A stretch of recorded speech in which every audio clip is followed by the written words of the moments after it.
allies are pushing for the temporary release and eventual house arrest of former President Rodrigo Duterte, citing concerns over his health. Critics, however, warn the move could be a tactic to delay his trial for crimes against humanity. Here's that report. Former President Rodrigo Duterte's camp submitted new medical records to the International Criminal Court to prove his cognitive impairment. But the camp of victims to his drug war believes this to be just another alibi to keep the case from moving forward. Yung timing, number one, ng mga submissions ng defense, parang suspectyoso. If President Duterte, the former president, had been unfit for trial from the very beginning, as his attorney says, then why raise it 5 months after he was arrested? Right on the brink, on the eve of the hearing, confirmation of charges hearing. Second, it's one pleading, one request after the other. Former Senator Sonny Trillanes also doubts Digong is unwell to stand trial. He also questioned if there is truth to Vice President Sara Duterte's claim that the former president was recently found unconscious while in detention. Trillanes insists the ICC has a competent medical team inside the facility and that any welfare check on the detainee would require his consent. Congressman Pulong Duterte had accused Trillanes of being part of the Philippine government team that supposedly recently visited his father.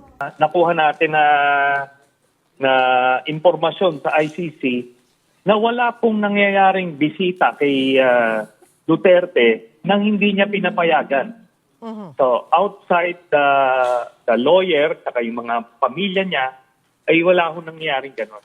Kaya lahat po ito ay malaking kalokohan at drama nung kampo ng mga Duterte.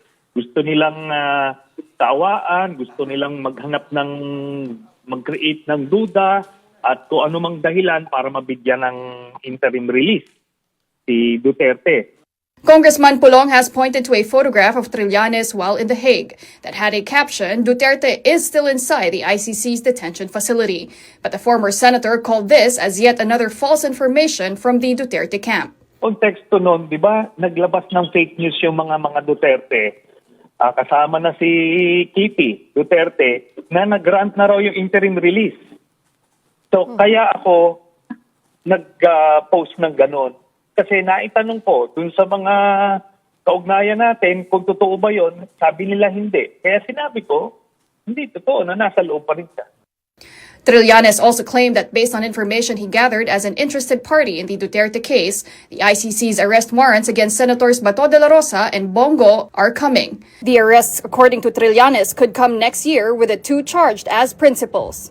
Sila yung integral dun sa war on drugs ni Duterte.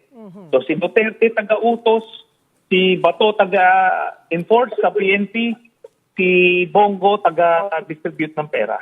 Meantime, Trillanes likewise alleged that there were active groups that had wanted to hijack the September 21 rallies to bring back the Dutertes to power.